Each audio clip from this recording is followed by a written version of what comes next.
नाज़रीन सिंध समाचार में अवां खे भलीकार आऊं आहियां ताहिरा वज़ीर। सभ खां पहिरीं ख़बर अवां खे ॾियूं नंगर पार्कर जे ॻोठ राठी में ॿिनि अलॻि अलॻि वाक़िअनि में 4 घर सड़ी रख थी विया। अवां खे ॿुधायूं पिया नाज़रीन नंगर पार्कर जे ॻोठ राठी में बाहि जे ॿिनि अलॻि अलॻि वाक़िअनि में 4 घर सड़ी रख थी विया। इतिला ते फायर ब्रिगेड जो अमलो न पहुतो। ॻोठाणनि पंहिंजी मदद पाण तहत बाहि विसाए वरिती। वधीक तफ़सील मालूम कयूं था नंगर पार्कर मां टाइम न्यूज़ जे रिपोर्टर फैज़ खोसो खां। जी फैज़ खोसो। जी बिल्कुल तारा नगर पार्कर के ॻोठ राठी में अज डी बाह के अलग अलग वाक़िअनि में बिन बाहिरन अलादीनो समूह शफी मोहम्मद समेत बेन ॻोठाणनि निज़ामुद्दीन समूह ऐं अतावला समूह जा 4 कखावा चौरा सड़ी रख दिया। चौरन में पेल बिन नयाणिन जो दाज हज़ारे रुपया रोक रक़म सोन चांदी ऐं ॿियो घरेलू सामान भी बाह जी नज़र थी वियो। ॻोठाणनि मुटी करे पंहिंजी मदद पाण ते वधीक घरनि खे सड़न खां बचाए वरितो। जॾहिं त इजा सड़न खां पोइ बाह मुतासिर कुटब बेड़ियारो मददगार खुले आसमान हेठि वेठल आहिनि। सनन ख़बर हूंदे भी कंहिं भी सरकारी अमलदार साल न नदी है। बाह मुतासिर सरकार ऐं वसवारनि खां माली सहायता की अपील कई है। जी जी तारा मेहरबानी अवां जी फैज़ खोसो तफ़सील ॾियण लाइ।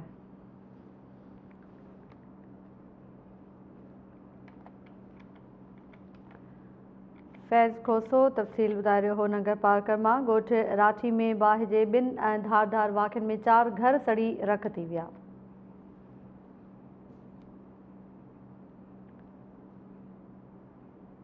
मिठियाणी वेझो ॻोठाणनि मोटरसाइकिल फुर दौरान हिकु फोरू खे सोघो करे पुलिस हवाले करे छॾियो। पुलिस मूजिब जवाबदार ॻोठाणे खां मोटरसाइकिल फुर करे रहिया हुआ। ॻोठाणनि मुज़ाहिमत करे हिकु ॼणे खे पकड़े वरितो। संदसि 2 साथी फरार थी विया आहिनि। अवां खे ॿुधायूं पिया मिठियाणी मां जिते ॻोठाणनि मोटरसाइकिल फुर दौरान हिकु फोरू खे सोघो करे पुलिस हवाले करे छॾियो। वधीक तफ़सील मालूम कयूं था मुख़्तियार सहतो खां। जी मुख़्तियार सहतो कहिड़ा तफ़सील आहिनि? हाँ जी बिल्कुल तारा मिठियाणी थाने की हद है। ॻोठ है माटरो बुर्ट उते रहवासी हुयो समीर बुर्ट जो मोटरसाइकिल से पंहिंजे ॻोठ खां बोटी वञी रहियो हो। नामालूम 3 फोरू हुआ जंहिंखां मोटरसाइकिल फुर करे फरार थी विया। अहिड़ो इतला संदसि ॻोठ वारनि खे मिलियो त उन्हनि जेको आहे पंहिंजी मदद पाण तहत फोरुनि जो रस्ता रोक करे उन्हनि खे जेको आहे सो फुर थियल मोटरसाइकिल समेत हिकु फोरू खे गिरफ़्तार कयो। जॾहिं त 2 फोरू जेको आहे उहे फरार थियण में कामयाब थी विया। उहो पकड़ियल जेको हिकु फोरू हुयो उनखे मिठियाणी थाणे ते जेको आहे पेश कयो वियो। जंहिंजो जेको मिठियाणी पुलिस जो चवणु आहे त ही फोरू जेको आहे गुलाम मुस्तफ़ा हिन जो ऐं उर्फ़ मुश्ताक चांडियो हिन जो नालो आहे जेको पाट शरीफ़ जो रहवासी आहे। ऐं हिन जे ॻोठाणे जे फिरियाद ते जेको समीर जेको ॻोठाणे खां जंहिंखां मोटरसाइकिल फुर थी हुनजे भाउ जेको आहे अयाज़ अली चांडियो हुनजे फिरियाद ते मिठियाणी थाणे ते जेको आहे FIR दाख़िल भी कई वई आहे। ऐं वधीक जेके 2 जवाबदारनि जी गिरफ़्तारी लाइ मिठियाणी पुलिस जो चवणु आहे त असां चढ़ायूं करे रहिया आहियूं। जी मेहरबानी अवां जी मुख़्तियार सहतो तफ़सील ॾियण लाइ।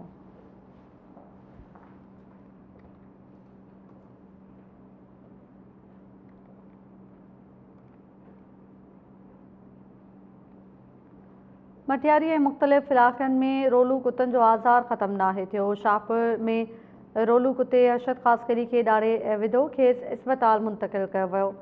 तव्हांखे ॿुधायूं पिया मटियारी ऐं भरपासे वारनि इलाइक़नि में रोलू कुतनि जो आज़ार ख़त्म नाहे थी सघियो। रोलू कुते हिकु ॼणे खे ॾाढे ज़ख़्मी करे विधो खेसि इस्पताल आंदो वियो।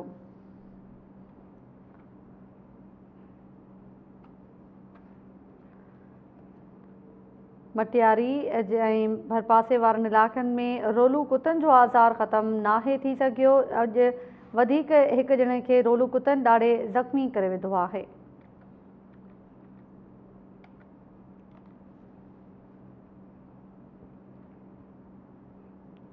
सोबुदेरो वेझो ॻोठ विंडे मोटायो मां 8वीं क्लास जो शागिर्द ख़ुदा बज़र बिरोही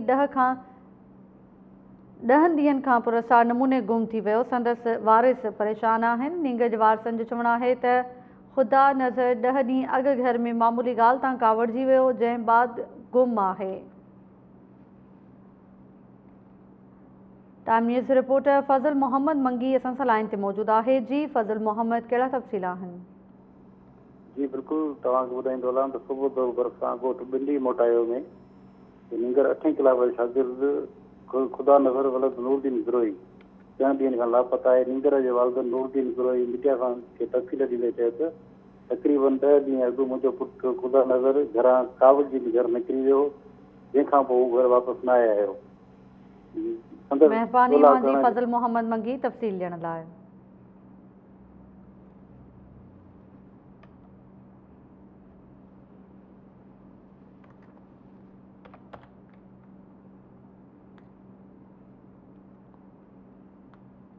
काज़ी अहमद में 33 ॾींहं अॻु औरताणी आवाज़ ते हिरकजी अगवा थियल नौजवान राशिद सियाल जी बाज़ियाबी लाइ एहतजाजी मुज़ाहिरो कयो वियो। तफ़सील ॿुधाए रहियो आहे अल रखियो सियाल। 33 ॾियारा अॻु में कराची के हैदराबाद पहुची औरताणी आवाज़ ते अगवा थी वियल राशिद सियाल जे बाज़ियाबी जे लाइ सिंधी सुजाग इताहत तंज़ीम पारां काज़ीवन में ॾिनल एहतजाजी रैली जे सॾ ते ही सियासी समाजी माण्हू जेके सरापा एहतजाज बणियल आहिनि बैनर हथनि में खणी एहतजाज कयो पियो। रैली में शरीक जेके अॻवाननि सां ॻाल्हि ॿोल कंदासीं त हुननि जो छा चवणु आहे।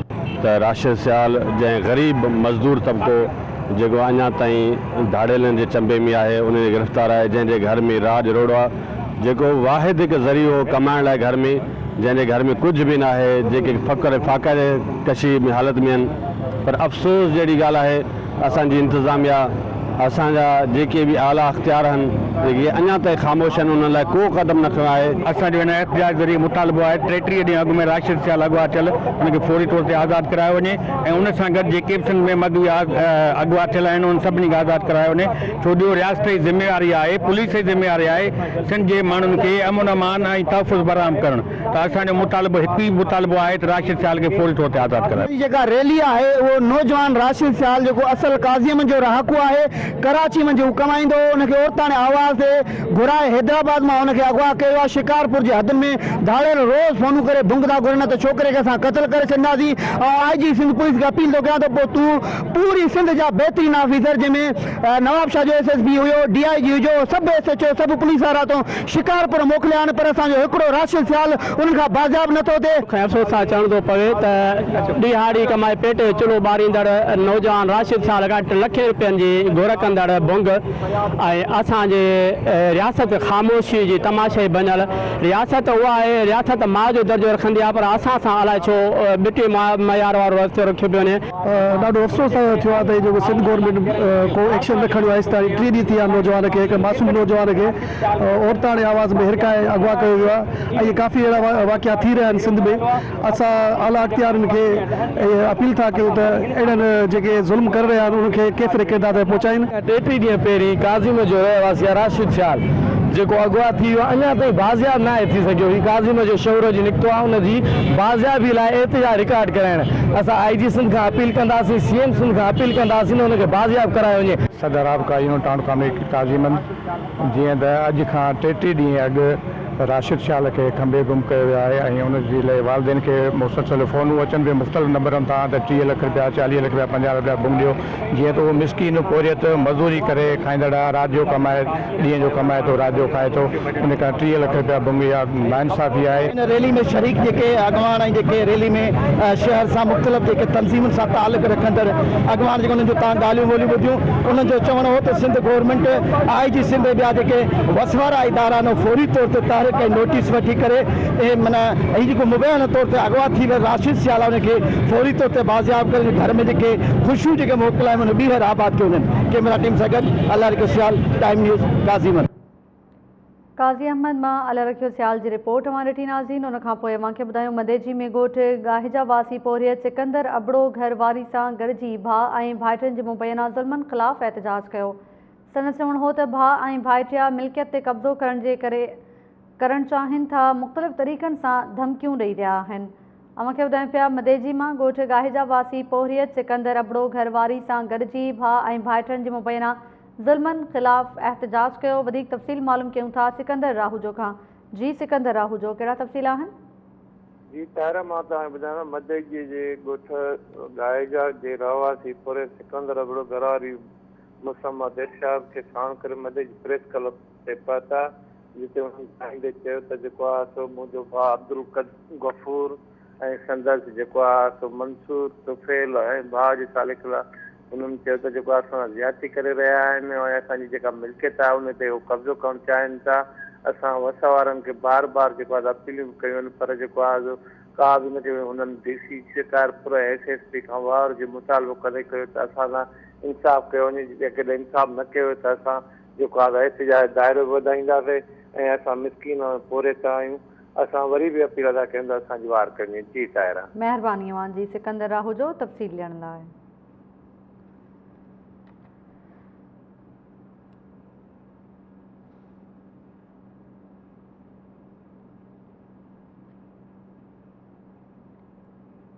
कुंभ वेझो सुरा थाणे जी हद में क़तल थी वियल फौरियत ग़ुलाम हुसैन मंगणहार के केस में मुलविस जवाबदार गिरफ़्तार न थियण ख़िलाफ़ संदसि वारसन एहतजाज कयो। वालिद पारां एहतजाज कयो वियो आहे। कुंभ वेझो सुरा थाणे जी हद में क़तल थी वियल फौरियत ग़ुलाम हुसैन मंगणहार के केस में मुलविस जवाबदार गिरफ़्तार न थियण ख़िलाफ़ संदसि वारसन एहतजाज कयो आहे। तफ़सील मालूम कयूं था ज़ाकिर हुसैन तुमरानी खां। जी ज़ाकिर हुसैन, कहिड़ा तफ़सील आहिनि? जी बिल्कुल, 8 ॾींहं अॻु सोरा थाणे जी हद पहाड़ी इलाइक़े में मुबैना क़तल थी वियल फौरियत ग़ुलाम हुसैन मंगणहार जे पुटनि बरकत मंगणहार, शान मंगणहार ऐं नाठी डॉक्टर अलीनवाज़ जिस्कानी पारां कुंभ प्रेस क्लब पहुची एहतजाज कंदे चयो त बरकत मंगणहार चयो त मुंहिंजो वालिद काफ़ी सालनि खां दीन नगर जे क्रेश प्लांट ते मुलाज़मत कंदो हुयो, जिते जेको आहे जितां हू 1.5 साल जी जेको क्रेश मालिकनि जेका हुनजी पघार रहियल हुननि ॾांहुं मुलाज़मत छॾणु चाहे थी ऐं पघार जा पैसा ॾियण वठण लाइ असां वियासीं त खेसि पैसा ॾियण लाइ जेको हिकु ॾींहं लाइ खेनि तरसायो त ॿिए ॾींहं ते हिन चयो त मुंहिंजे वालिद जो उतां लाश मिलियो आहे। हिन चयो त असांजे वालिद खे तशदुद करे क़तल कयो आहे। पोस्टमार्टम में बि हिन खे जेको घुटा ॾेई ऐं तशदुद जी तस्दीक पिणु थी आहे।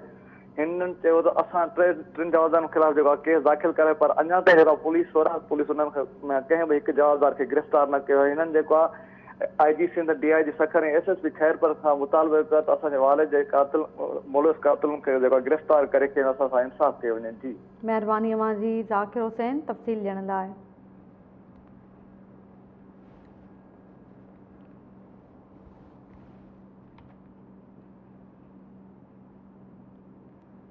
नवाब अली मोहम्मद वेझो ॻोठ पंज सोलंगी वासी नौजवान माशूक सोलंगी साहुरनि ख़िलाफ़ एहतजाज कयो। संदसि चवणो हो त 2 महीना अॻु रीमा सोलंगी सां शादी कई साहुरा ज़ाल खे तलाक ॾियण लाइ मारकुट करे रहिया आहिनि। अवां खे ॿुधायूं पिया नवाब अली मोहम्मद वेझो ॻोठ पंज सोलंगी वासी नौजवान माशूक सोलंगी साहुरनि ख़िलाफ़ एहतजाज कयो। संदसि चवणो हो त 2 महीना अॻु रीमा सोलंगी सां शादी कई साहुरा ज़ाल खे तलाक ॾियण लाइ मारकुट करे रहिया आहिनि।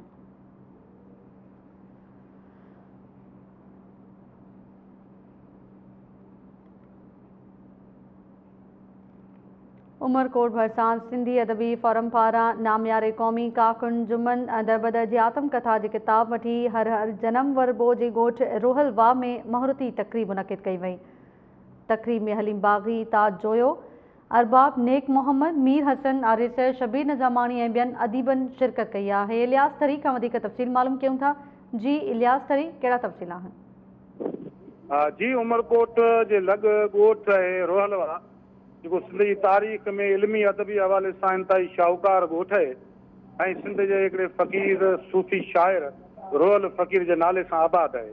उते सिंध अदबी फोरम पारां सिंध जे नामयारे क़ौमी कारकुन ऐं समाज सुधारक मामा जुमन दरबदर जी नए छपियल किताब जेका उनजी सॼी ज़िंदगी जी आत्म कथा आहे वठी हर हर जनम वरबो, उन किताब जी महूरती तक़रीब सॾाई वई आहे।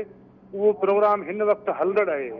प्रोग्राम जी महूरती तक़रीब में सिंध जे नाले वारे अदीब ऐं राइटर ताज जोयो, जुमन दरबदर, सिंध जे नामयारे क्लासिकल फ़नकार उस्ताद शफ़ी फ़क़ीर, इक़बाल रिंद, मीर हसन आरिसर ऐं उन समेत अमीर आज़ाद, पंवर, नवाज़ खान ज़ौर ऐं अली ज़ाहिद ऐं ॿियनि नामयारनि अदीबनि, शाइरनि ऐं फ़नकारनि हिन महूरती तक़रीब में शिरकत कई आहे। हिन वक़्तु प्रोग्राम जारी आहे। सॼी सिंध जी कुंड कुड़च मां तमामु वॾे तइदाद में सिंध जा अदीब, शाइर ऐं फ़नकार अॼोके हिन तारीख़ी इल्मी अदबी हिन मेड़ाके में हिन महूरती तक़रीब में शरीक आहिनि ऐं उन्हनि मजमूई तौर ते पंहिंजे लफ़्ज़नि जी भेटा ॾींदे इहो चयो आहे त जुमन दरबदर सिंध जी क़ौमी तारीख़ में जेको पंहिंजो पंध कयो आहे उहो पंध हीअ आत्म कथा जो किताब वठी हर हर जनम वरबो लिखी हुन पंहिंजो किताब मार्केट में ॾेई सिंधी क़ौम जे आॾो रखी उहो पंध सजायो पियो आहे। सिंध जे अदीबनि चयो आहे त हुनजो पोरियो महिरबानी इलियास थरी तफ़सील ॾियण लाइ।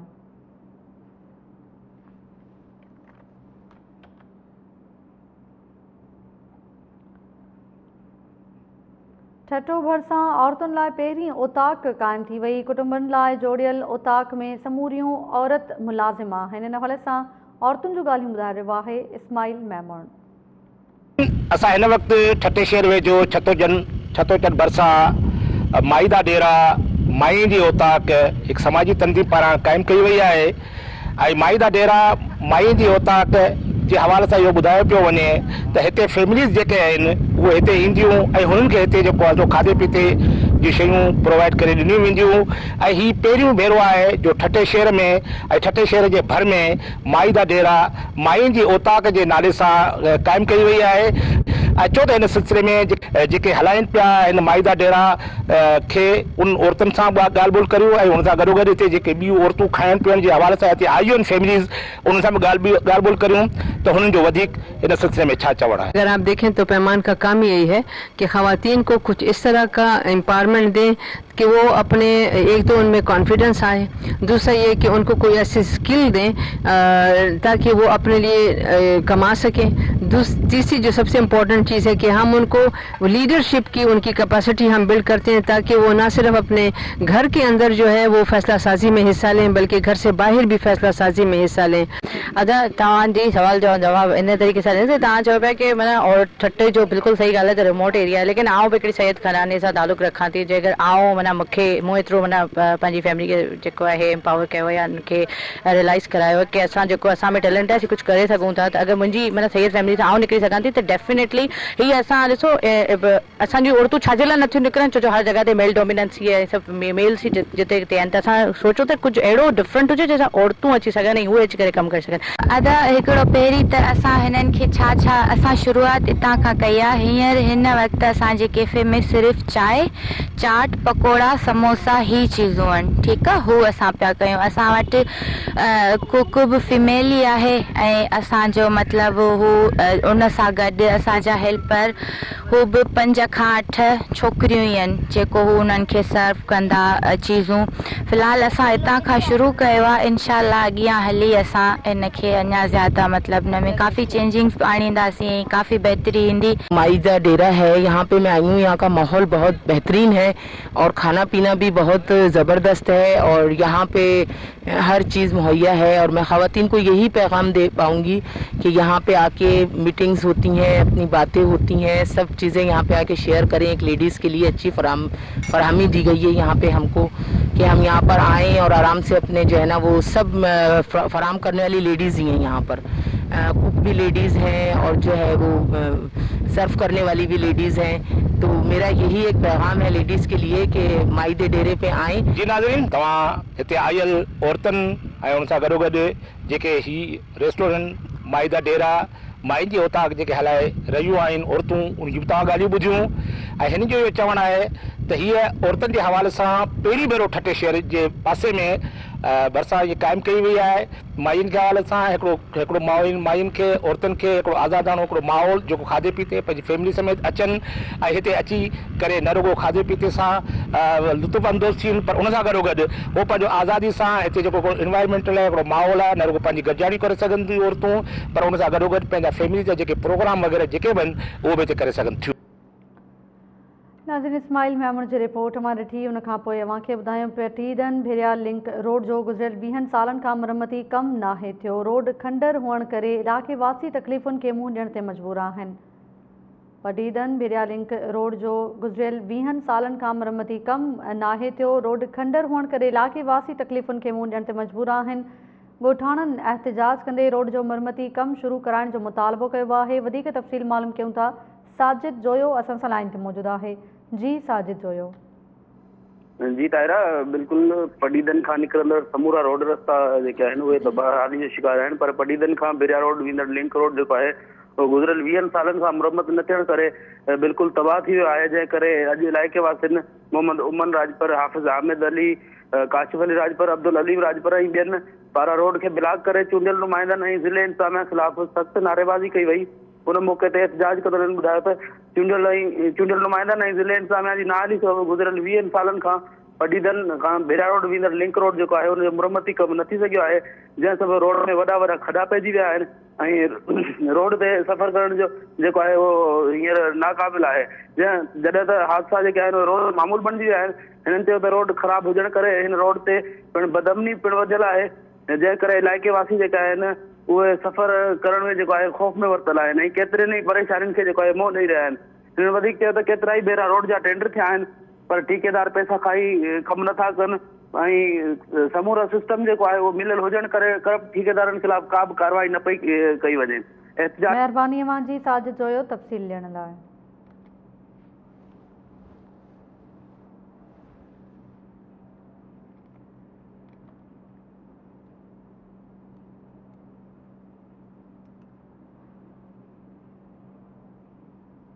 गड़ी खैरो भरसां बेगारी केनाल में पानी की खोट खिलाफ आबादगारनि एहतजाजी मुज़ाहिरो करे धरणो हयो। मुज़ाहिरीन जो चवणो हो त आपाशी अमलदारनि हठधर्मी जी इंतिहा करे छॾी आहे। पानी न हुअण करे सख़्त तकलीफ़ुनि के मुंहुं ॾेई रहिया आहियूं। गड़ी खैरो भरसां बेगारी केनाल में पानी की खोट खिलाफ आबादगारनि एहतजाजी मुज़ाहिरो करे धरणो हयो आहे। वधीक तफ़सील मालूम कयूं था सागर भट्टी खां। जी सागर भट्टी, कहिड़ा तफ़सील आहिनि?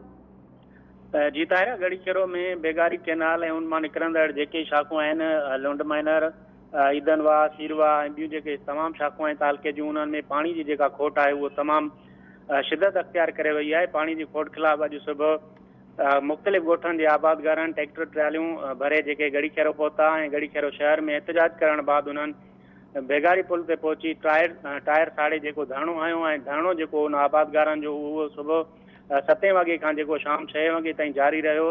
11 कलाक जेको आबादगार रोड बंदि करे धरणो हणी वेही रहिया, लेकिन अपाशी जेके अमलदार आहिनि उन्हनि हठधर्मी जी इंतिहा करे छॾी ऐं 11 कलाकनि ताईं जेके आबादगारनि वटि उहे ॻाल्हियुनि लाइ कोन पहुता ऐं उन्हनि को बि जेको आहे नोटिस न वरितो ऐं न ई जेको आबादगारनि सां राब्तो कयो। जंहिं बाद जेको आहे 11 कलाकनि खां पोइ आबादगारनि मजबूर थी करे पाण मुरादो जेको धरणो आहे उहो ख़तमु कयो। उन मौक़े ते जेको आहे आबादगार अॻुवान मीर गुल हसन खान जमाली, अब्दुल गफ़ार जमाली, मोहम्मद फारूक जमाली ऐं STP अॻवान हाजी मेहर दीनारी ऐं ॿियनि जो चवणु हो त बेगारी केनाल में जेको आपाशी अमलदारनि हथरादू जेको पाणी जी खोट करे छॾी आहे। दरिया में पाणी हुजण बावजूद जेको आपाशी अमलदारनि बेगारी केनाल जो पाणी बंदि करे छॾियो आहे, जंहिं सबबु जेको असांजो सारियुनि जो जेको बेजारो पोखियल आहे उहो सड़ी रहियो आहे ऐं आबादगारनि खे जेको लखें रुपयनि जो जेको नुक़सानु आहे उहो बर्दाश्त करिणो पइजी रहियो आहे। उन्हनि जेको वज़ीर आला सिंध आपाशी जे वज़ीर सोहेल अनवर सियाल ऐं ॿियनि खां मुतालबो कयो आहे त बेगारी केनाल ऐं उन मां निकिरंदड़ जेके बि शाखूं आहिनि उन्हनि में पाणी जी जेका खोट आहे उहा बिना देर ख़तमु कई वञे ऐं बेगारी केनाल ऐं ॿियनि शाखनि में पाणी पहुचायो वञे, जीअं आबादगारनि जो जेको बेजारो आहे उहो सड़ण खां बची सघे ऐं उन्हनि जो जेको साल जो पोरियो आहे उहो ज़ियान थियण खां बची सघे। उन्हनि आबादगारनि इहो बि ऐलान कयो आहे त जेकॾहिं सुभाणे ताईं जेको बेगारी केनाल में पाणी न पहुतो त सुभाणे ॿीहर जेको आहे उहो साॻी हंधि ते धरणो हणी रोड ब्लॉक कयो वेंदो। जी महिरबानी अवां जी सागर भट्टी तफ़सील ॾियण लाइ।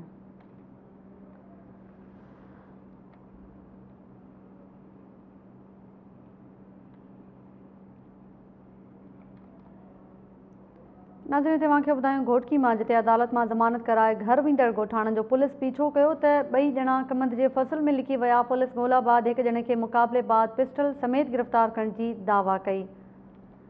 घोटकी मां टाइम न्यूज़ जो रिपोर्टर माजिद संगड़ असां सां लाइन ते मौजूदु आहे। जी माजिद संगड़, कहिड़ा तफ़सील आहिनि? जी बिल्कुलु तारा, घोटकी जी अदालत मां ज़मानत कराए वापसि पंहिंजे घर वेंदड़ ॻोठाणनि जो पुलिस पीछो कयो त ॿई ॼणा कमनि जे फसल में लिकी विया। पुलिस पारां कमनि जे फसल मां हिकु ॼणे खे मुक़ाबले बाद पिस्टल समेत गिरफ़्तार करण जी दावा कई आहे ऐं 13 ॾींहं ऐं पुलिस मुक़ाबले ॿ अलॻि अलॻि घोटकी जे सेक्शन केस दाख़िल कया विया आहिनि। इन वटां घोटकी पुलिस जो चवणु आहे त शहर जे कलवा चौक वटि पुलिस मामूल मुताबिक़ चेकिंग करे रही हुई त मोटरसाइकिल ते सवार 2 ॼणनि खे पुलिस रोकण जो इशारो कयो त मोटरसाइकिल सवार फायरिंग करे फरार थिया त पुलिस पीछो करे बाईपास भरिसां सदीकाबाद खां भरिसां कमनि जे फसल में मोटरसाइकिल सवार मोटरसाइकिल छॾे फसल में लिकी विया। जंहिं बाद वरी पुलिस तफ़रीक़ खे तलब कयो वियो ऐं पुलिस पहुची कमनि जे फसल जो घेराव कयो ऐं उन दौरान हिकु ॼणे अब्दुल हमीद चंद्राणी खे पिस्टल समेत गिरफ़्तार करे वरितो। जॾहिं त इतलाह ते पुलिस जी मदद सां भरपासे जा ॻोठाणा बि पहुची विया जिन कमनि जे फसल में लिकी वियल बेजवाबदार ॻोल्हा जी कोशिशि कई पर बेजवाबदार न मिली सघियो। राब्ते करण ते घोटकी पुलिस ॿुधायो आहे त गिरफ़्तार कयल जवाबदार अब्दुल हमीद चंद्राणी ऐं फरार थी वियल जवाबदार कादरो चंद्राणी मथां सरकार जी फरियाद ते 13 ॾींहं ऐं पुलिस मुक़ाबले जा 2 अलॻि अलॻि सेक्शन ते केस दाख़िल कया विया आहिनि। होॾां पुलिस जे कमंद में सर्च ऑपरेशन वारे हंधि वकील अलीबख्श महर पहुची SHO A सेक्शन घोटी अतर चना खे ॿुधायो त अब्दुल अमीन सिंधराणी कादरो सिंधराणी अदालत में बिरादरी सां झेड़े जे केस में ज़मानत ते आयल हुआ, जंहिंजी अदालत 50,000 रुपयनि एवज़ अबूरी ज़मानत में मंज़ूर करे वरिती आहे ऐं वापसि घर वञी रहिया आहिनि। पुलिस जी चेकिंग जे ख़ौफ़ सबबि फरार थिया आहिनि। बाक़ी चोर या उधाड़ियल न आहिनि। पुलिस भरे वञी जांच करे जीता आहिनि। महिरबानी अवां माजिद संगड़ तफ़सील ॼाणंदा आहियो।